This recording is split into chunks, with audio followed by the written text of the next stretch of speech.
ஹலோங்க. வீட்டில் நாய் வளர்த்தன பார்த்துருப்பீங்க. நரி வளர்த்து பார்த்துருக்கீங்களா? வாங்க பார்ப்போம். நீங்க குள்ளநரிய பாத்தீங்களா? எங்க? மரத்துக்கு பின்னாடியா? குள்ளநரி யூகேல அதுவும் லண்டனில் இந்த குள்ளநரிலாம் ரொம்ப சாதாரணமாக சுற்றிட்டு இருக்கும். நம்ம ஊரில் எப்படி இந்த ஸ்ட்ரீட் டாக்ஸ்லாம் இருக்கிற மாதிரி சில சமயங்களில் உங்கள் வீட்டு தோட்டத்தில் தான் இது குட்டியே போட்டுட்ருக்கும். அதை நீங்கள் டிஸ்டர்ப் பண்ணாத வரைக்கும் அதுவும் டிஸ்டர்ப் பண்ணாது. வந்த புதுசில் இதெல்லாம் ஆச்சரியமாக இருந்தது. இப்போ இதெல்லாம் பழகி போச்சு. இதெல்லாம் எங்கள் வீட்டுக்கு பின்னாடி இருந்த நரிங்க. ஹலோங்க. வீட்டில் நாய் வளர்த்தன பார்த்துருப்பீங்க. நரி வளர்த்து பார்த்துருக்கீங்களா? வாங்க பார்ப்போம்.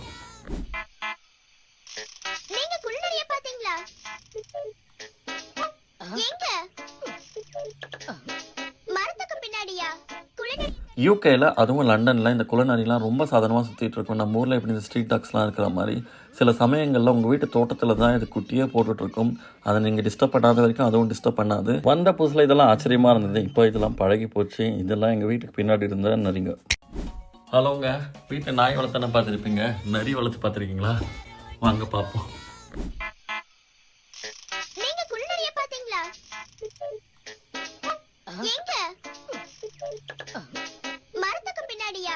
குள்ளநரி யூகேல அதுவும் லண்டனில் இந்த குள்ளநரிலாம் ரொம்ப சாதாரணமாக சுற்றிட்டு இருக்கும். நம்ம ஊரில் எப்படி இந்த ஸ்ட்ரீட் டாக்ஸ்லாம் இருக்கிற மாதிரி சில சமயங்களில் உங்கள் வீட்டு தோட்டத்தில் தான் இது குட்டியே போட்டுட்ருக்கும். அதை நீங்கள் டிஸ்டர்ப் பண்ணாத வரைக்கும் அதுவும் டிஸ்டர்ப் பண்ணாது. வந்த புதுசில் இதெல்லாம் ஆச்சரியமாக இருந்தது. இப்போ இதெல்லாம் பழகி போச்சு. இதெல்லாம் எங்கள் வீட்டுக்கு பின்னாடி இருந்த நரிங்க.